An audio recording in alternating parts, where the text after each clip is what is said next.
तो चलो भाई मिठाई खाते हैं। जाओ मिठाई आओ। कभी आप सोच रहे हैं दुकान खोल दे मिठाई का, ऐसे ना खान मिठाई बाबा। खान बाबा की दुकान पे मिठाई खाओ। आज हुआ ये कि आज फिर एक और इनकम टैक्स ऑफिसर बन गया बेचारा फर्जी।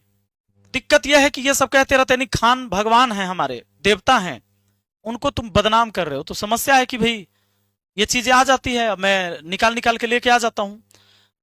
अभी आपको क्या करना चाहिए, मैं एक सलाह देता हूं खान सर, जितनी भी वीडियो आपके हैं ना यूट्यूब पे, जितने भी आपने इनकम टैक्स ऑफिसर बनाए हैं, आरओ बनाए हैं, दरोगा बनाए हैं, जितने भी ऐसे आए हैं, उन सब की वीडियो आप प्राइवेट कर दो।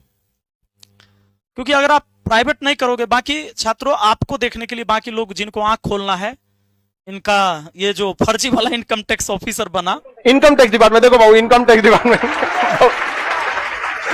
आजकल भाई इसका डिपार्टमेंट बहुत खतरनाक हो गया है। तो इसकी वीडियो मैं नीचे दे देता हूं डिस्क्रिप्शन बॉक्स में। सर तो इसको प्राइवेट कर देंगे, लेकिन ये भी देख लेना जरूरी है। और सर को सलाह है, देखिए आपसे मेरा कोई पर्सनली दुश्मनी तो है नहीं, मामला कहां से शुरू हुआ ये आपको भी पता है, हमको भी पता है, मैंने लोगों को भी बताया है। तो पर्सनली दुश्मनी कुछ है नहीं, नहीं खेत का लड़ाई झगड़ा है। इस वीडियो को हटाइएगा, उससे पहले हम डाउनलोड कर लिए हैं, वो अलग से रहेगा, लोग देख लेंगे, आप चिंता मत करें। पिछला वीडियो जो फर्जी आरओ का वीडियो था ना, ये वाला, तो आप अपने चैनल पर प्राइवेट कर दिए, लेकिन मैं सबको दिखा दिया। ये भी बेचारा फर्जी आरओ आपने बना दिया। वो बेचारा क्या है, डाटा एंट्री ऑपरेटर है। अब इस बेचारे का मैं बता देता हूं हुआ क्या कि ये बेचारा अभी मैन काइंड में एमआर का काम करते हैं, लेकिन फॉर्मल पैंट शर्ट पहनते हैं। खान सर की एक स्टेज पर लेके अगर आ जाते हैं तो मजा आ जाएगा, लोगों को लगेगा भी कि बड़ा सुशील सभ्य विचार का है। तो इसको पकड़ के ले आते हैं। अब जब ये पकड़ के ले आते हैं तो इनका स्टाफ पहले से तैयार रहता है कि खान सर जैसे ही 16 + 2 18 करेंगे तो उधर बगल में खड़ा रहेगा, उसके बाद एंट्री का क्या हुआ तुमको रे, इनकम टैक्स ऑफिसर बन गया। अरे बाप रे बाप, मतलब ये दिखाए कि भाई हमारा छात्र से इतना रिजल्ट ला रहा है और इतनी मिठाइयां लेके आ रहा है कि इधर को मिठाई की दुकान भी खोलना पड़ेगा। छात्र भी ताली गदगद होके बजाते हैं, बड़ा मजा आता है। सर आइए, ज्यादा हम टाइम नहीं लेते हैं, आपको इसका एड्रेस बता देते हैं, आप भूल गए होंगे कहीं। ये देखिए, नाम है इसका सोमनाथ तिवारी, इस लड़के का नाम सोमनाथ तिवारी है। पिता अशोक तिवारी, घर चिकधनिया, और पोस्ट जो है तपोवन है, थाना कुंडा है, और जिला देवघर है, राज्य झारखंड है, और वहां के मुखिया जी हैं त्रिपुरारी दास। ये पूरे पता मैंने इसलिए दे दिया कि कोई भी मीडिया बंधु को अगर जाना हो तो दिक्कत ना हो, खबर ओरिजिनल चलना चाहिए ना। लेकिन मैं एक चीज पूछना चाहता हूं खान सर, इतनी बड़ी पीआर टीम आपने लगा दिया है, इस सब बात ध्यान रखने के लिए विपिन सर के ऊपर, ये कितना बड़ा का गधा सब है, एक सबके पीछे कहला आप लाखों करोड़ों रुपए खर्च कर रहे हैं। बताइए तो पीआर टीम क्या करता है सर? आज उसको सबको एक रूम में बुलाकर बढ़िया से उसकी क्लास लगाइए, क्या करता है इतना दिन से ये सब। इन बात क्या है पता है सर, जब यहां रिजल्ट खरीदे जाते हैं दूर दूर से, और ऐसे में कोई अगर आ जाए कोचिंग पर चलकर और कह दे कि सर मैं आपका चेला रहा हूं और मैं इनकम टैक्स ऑफिसर में हूं, तो आप तो सोचते हैं कि लाओ इसको जल्दी से स्टेज पर चढ़ाओ और बच्चों को बताओ कि अरे पगला है, सब पढ़ कर इनकम टैक्स ऑफिसर बन गया, अमरी तू सब बन जाएगा। और ऑनलाइन बता देते हैं कि जल्दी अगला बैच में सब जुड़ो, इनकम टैक्स का बैच आ रहा है। और आज हमने बता दिया, और ये मैं नहीं करता हूं, आपके पीछे मैं नहीं लगता हूं। ये जिनको आप छोड़ रखे ना मेरे खिलाफ बोलने के लिए, जो मानवे नहीं करता है कि हम सही बोल रहे हैं, तो समस्या है कि फिर हमको एक और नया सबूत लेके आना पड़ता है। हमको तरस आता है आप पर, सच बता रहे हैं, तरस आता है। हमारी इतनी लंबी मित्रता रही है, भले ही हम 4-5 बार ही फेस टू फेस मिले हैं, तरस तो आता है, लेकिन हंसी भी आता है। और तरस सबसे ज्यादा उस छात्रों पर आता है जो बैठकर, क्योंकि आपके भोलेपन का शिकार तो कोई भी हो सकता है। सब मुझे यह पता चला कि आपके अंदर इतनी अहंकार भर गई ना सर, तो दिक्कत हुआ हमें। दिक्कत क्यों हुआ आप जानते हैं, ये फर्जी आरओ तो आपने बनाइए दिया, बेचारा कंप्यूटर ऑपरेटर है बेचारा, और वो भी प्राइवेट से, और इसको आपने आरओ बना दिया, करोड़ों रुपया का उगाही कर दिया इस सबसे इधर उधर से ले लेके, गाड़ी में एगो बोर्ड फर्जी लगा के आपका वीडियो दिखा के। दिक्कत कहां हुआ जानते हैं? दिक्कत हमको वहां हुआ जब आपने इतना सारा झूठ बोल दिया, सिर्फ झूठ बोल दिया, आप केबीसी में जाते हैं, कौन बनेगा करोड़पति में आप जाते हैं, केबीसी में जाके अमिताभ बच्चन जी को कहते हैं कि मेरे ऊपर बम चला दिया। बेचारे आश्चर्य करते हैं, क्यों? तो कहते हैं कि हम इतना ना सस्ता पढ़ाते हैं और इतना ज्यादा रिजल्ट आता है ना, इसीलिए कोचिंग माफिया सब हमारे ऊपर बम चला देता है। बिहार के शिक्षा को आपने कलंकित कर दिया सर। हमको दिक्कत यहां से हो गया कि बिहार को बदनाम नहीं करना चाहिए था आपको। आपने पढ़ाया, आपने लाखों फैन फॉलोअर बनाए, लेकिन सबको गिराकर बनाया, ये अच्छा बात नहीं है। एक बड़े शिक्षक का काम यह होना चाहिए था कि शिक्षा को इतना स्वस्थ और हेल्दी बना दे कि इसमें पढ़ाने वाला हर टीचर एक दूसरे का सम्मान करे, और बड़े लोगों से लोग सीखता है। आप जाते हैं शुभांकर मिश्रा जी के शो में, शुभांकर मिश्रा जी के शो में जाते हैं, इसमें बोलते हैं कि 8 से 10 बम हमारा सामने गिर गया, 8 से 10 बम मारा। यहां भी झूठ बोलते हैं, फिर बोलते हैं कोचिंग माफिया सब फेंक दिया। आप कपिल शर्मा के शो में जाते हैं, कपिल शर्मा के शो में जाते हैं, वहां भी जाकर अब फिर से वहां झूठ बोलते हैं कि 8 से 10 बम मारा। और शिक्षा माफिया, कोचिंग वाला, आपने नाम नहीं बताया। अभी भी मैं कहता हूं कि नाम बता दीजिए। इतना बड़ा झूठ नहीं बोलना चाहिए था कि कोई टीचर आपके यहां बम चलवा देता है। बम चलने का कारण आपको पता है? एक आध बम चलता है जो आपके यहां चला भी था, जो चंदा लेने के लिए जो पूजा करता है वो। लेकिन आप सोचे कि छात्रावास में कोई लड़का अगर यहाँ बम चला रहे थे, इसका नाम हम पूरे इंटरनेशनल लेवल पर लेंगे, मुझे क्या फायदा होगा? तो फायदा तो इससे होगा कि बोल देंगे कोचिंग वाला सब हमसे जलता है, इतना ना रिजल्ट देते हैं, इतना ना अच्छा पढ़ाते हैं, इतना कम फीस में पढ़ाते हैं कि हमारा बम चला देता है, इससे बच्चा टूट कर आपके यहां जाए। ऐसा खेल न खेलिए। ये झूठ बोले ना, यहां दिक्कत हुआ। इससे सबसे बड़का झूठ, ये झूठ तो चलते रहा आपका, ये तो तब से हम देख रहे हैं। लेकिन आज जब आप इस मुद्दे में झूठ बोल दिए, जब रोशन सर और आपका विवाद हुआ, दोनों तरफ से गलतियां हुई थी, लेकिन इसमें जितना बार आप झूठ बोल दिए, एक जिंदगी अब नहीं है। आपने कह दिया 8 से 10 राउंड गोली फिर से, चूंकि आप तो 2019 से लगातार आप झूठ पर झूठ बोले जा रहे थे।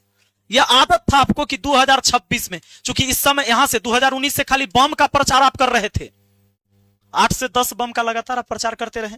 अब 2026 में आकर 8 से 10 राउंड गोली की बात आपने कर दिया। सर 8 से 10 राउंड गोली चली, 8 से 10 राउंड की गोली जो आप चलवा दिए ना सर, और कह दिया हम अपने आंख से देखे हैं, और चलाया आपका गार्ड, और आपने कहा कि मेरे ऊपर गोली चला दिया कोचिंग पर, इसीलिए कि फिर सस्ता हम पढ़ाते हैं, ज्यादा रिजल्ट देते हैं, इसीलिए। सर ऐसे बदनाम आपने बिहार की शिक्षा को कर दिया ना पूरे देश में, हम उम्मीद नहीं कर रहे थे। अब मुझे ये लगा ना, अब मुझे रोकना चाहिए। और मैं बताऊं, इन लोगों का प्लान मेरा लंबा नहीं था। अच्छा देखिए, इस झगड़ा में अंत में हमने ये भी कहा, मैंने ये भी बोला था सर कि आप दोनों की लड़ाई में छात्र को लाभ कभी नहीं मिलेगा, लेकिन आपने ना रिस्पॉन्स लेना उचित नहीं समझा। हमरा से जो इंटरव्यू लेता था ना पत्रकारों का, कॉल करके आप पूछते थे कि विपिन सर कैमरा के पीछे और क्या बोल रहे थे, लेकिन आप रिस्पॉन्स नहीं लिए, आप मैटर को खत्म नहीं करना चाहे। और शनिवार को आपने देखा प्रिंस का कैसे हत्या हुई, तो जांच का विषय है, किसका हाथ है नहीं है। लेकिन अगर आप फ्राइडे को, जिस दिन मैंने कहा उस दिन वापस आप ले लेते केस, रोशन आनंद सर जेल से आ जाते, दोनों भाई की बातचीत हो जाती, शायद ये नौबत नहीं होता सर। आपने इतनी बड़ी गलती की है, फिर भी आप इस गलती को सुधारने के बजाय आपने संडे को एक वीडियो तो बनाया लोगों को दिखाने के लिए कि मुझे बहुत दुख है, लेकिन आपने किया क्या? सोमवार को फिर से कोर्ट में वकील दूगो खड़ा कर दिया कि रोशन आनंद को जेल से बाहर नहीं आना चाहिए। लेकिन फिर भी वो जेल से बाहर आए, लेकिन आपके वकील ने डिफेंड किया, वो जेल से बाहर आए। सर इतना झूठ क्यों? क्या जरूरत है इतनी झूठ की? और ये जो आपके इतने सारे लोग अब हमें गाली देते हैं, क्या हो जाएगा? आपको इतना तो पता है कि मुझे इन चीजों का लालच नहीं, मेरा पेट भर रहा है ना, मैं अच्छी जिंदगी जी रहा हूं, इतना ही चाहिए। मैं इंसान हूं और इंसान की आवश्यकता की चीज चाहिए, उससे ज्यादा लेकर भी क्या करना? इस तरह से झूठ बोल के, बैच बना के, कोर्स बेच के, इस तरह से क्या करना? इतना झूठ बोलते कि किसी की जिंदगी चली जाए। मैं कहता हूं आज भी मुझे कोई शौक नहीं लगा हुआ है। ये जो मैंने किया है ना, ये जो वीडियो आप देख रहे हैं, बस 2 दिन से मैं इसके पीछे लगा हुआ हूं कि आपने कितने फर्जी और कितने सही दरोगा, पुलिस, टीचर, ऑफिसर आपने बनाए हैं। बहुत पकड़ा रहा है सर, बहुत पकड़ा रहा है। हम आपसे रिक्वेस्ट करते हैं वीडियो बस सब प्राइवेट कर लीजिए, जितना भी आप फर्जी बनाए ना पता लगा लीजिए कि कितना फर्जी बनाए, सबको प्राइवेट कर लीजिए। और हालांकि आपका अभी भी जो जगह आंख के रोशनी आप छीन लिए हैं, ये सब लिखेगा, सवाल करेगा, वीडियो बनाता है, तो फिर जवाब देने के लिए फिर हमको कुछ फिर लेके आना पड़ेगा। हम नहीं चाहते हैं। मुझे भी लगता है कि मैं रात दिन इसी करने के लिए थोड़े ना पैदा हुआ हूं, डेली डेली मैं यही बताऊं। एक शिक्षक का जो कैरेक्टर है ना, दागदार हो गया इस बार बहुत ज्यादा। हमारा, आपका, सबका, किसी का नहीं बचा। ये बहुत बड़ी जिम्मेदारी आपके ऊपर थी, लेकिन आपके अहंकार ने ना सबको मिटा दिया, बर्बाद कर दिया। और आपका झूठ, सबसे बड़ा जो है झूठ, आप खुद आकर कबूल करिए कि भाई हम पढ़ाएंगे, बस ईमानदारी से पढ़ाएंगे। हमको इस बात से कोई मतलब नहीं है कि ओकर वीडियो बनाना है, कर फोटो बनाना है, ई पास हो गया, वो पास हो गया, एक वजह से तू कोर्स ले लो। हर टीचर को यही करना चाहिए, सिर्फ आपको नहीं। आप पढ़ाने पर ध्यान दीजिए, पढ़ाइए, अच्छा पढ़ाइएगा। जो अच्छा पढ़ाएंगे उनसे स्टूडेंट पढ़ते हैं। अच्छा, बहुत लोग के हमारा चिंता है मुखिया आई विधायक न बने से। रे पगला से हम एगो बात पूछना चाहते हैं। हम मुखिया बन गए, अगली बार नहीं बनेंगे, क्या हो जाएगा? हम विधायक का चुनाव नहीं जीते, क्या हुआ? हार जीत होता है। अटल बिहारी वाजपेयी जी जैसे नेता, मनमोहन सिंह जैसे लोग चुनाव हारे। हम क्या हैं? उन लोग के सामने हम कुछ हैं, एक धूल के कण के बराबर भी नहीं है। तो ये क्या मतलब हुआ? लोग हमें पसंद करेंगे तो फिर से चुनेंगे, नहीं पसंद करेंगे नहीं चुनेंगे। सिंपल बात है। हमारा मन होगा तो हम चुनाव लड़ेंगे, हमारा मन नहीं होगा हम नहीं लड़ेंगे। सिंपल बात है ये। तुम मेरे लिए चिंता मत करो। मेरा परिवार अच्छा से खा पी रहा है और रह रहा है। अब छत के नीचे रहता है, अब झोपड़ी में नहीं रहते हैं। थे, बहुत कमाए, बहुत मेहनत किए। 2011 से जब इंटर पास किए तब से बहुत मेहनत किए। तो हम अच्छी जिंदगी जीते, हमारी चिंता मत करो। मुझे दाल रोटी सब्जी दूध दही इतना मिल जाए, रहने के लिए छत का घर है, अब चढ़ने के लिए गाड़ी है, और 2-4-10 अच्छे दोस्त भी हैं। और जो लगातार झूठ पर झूठ और इतना झूठ बोले उनके मैं आज खिलाफ भी हूं।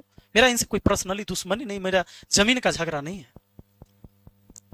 सर आप इसको मानिए, आपने इतनी सारी झूठ बोला, अब बोलो कि मैं झूठ नहीं बोलूंगा और मैं पढ़ाने पर ध्यान दूंगा। पढ़ाइए। और बाकी प्रिंस यादव को तो न्याय कोर्ट देगी ही। जांच का विषय है, जांच होगा, जो दोषी होंगे उनको कड़ा से कड़ा सजा मिलना भी चाहिए।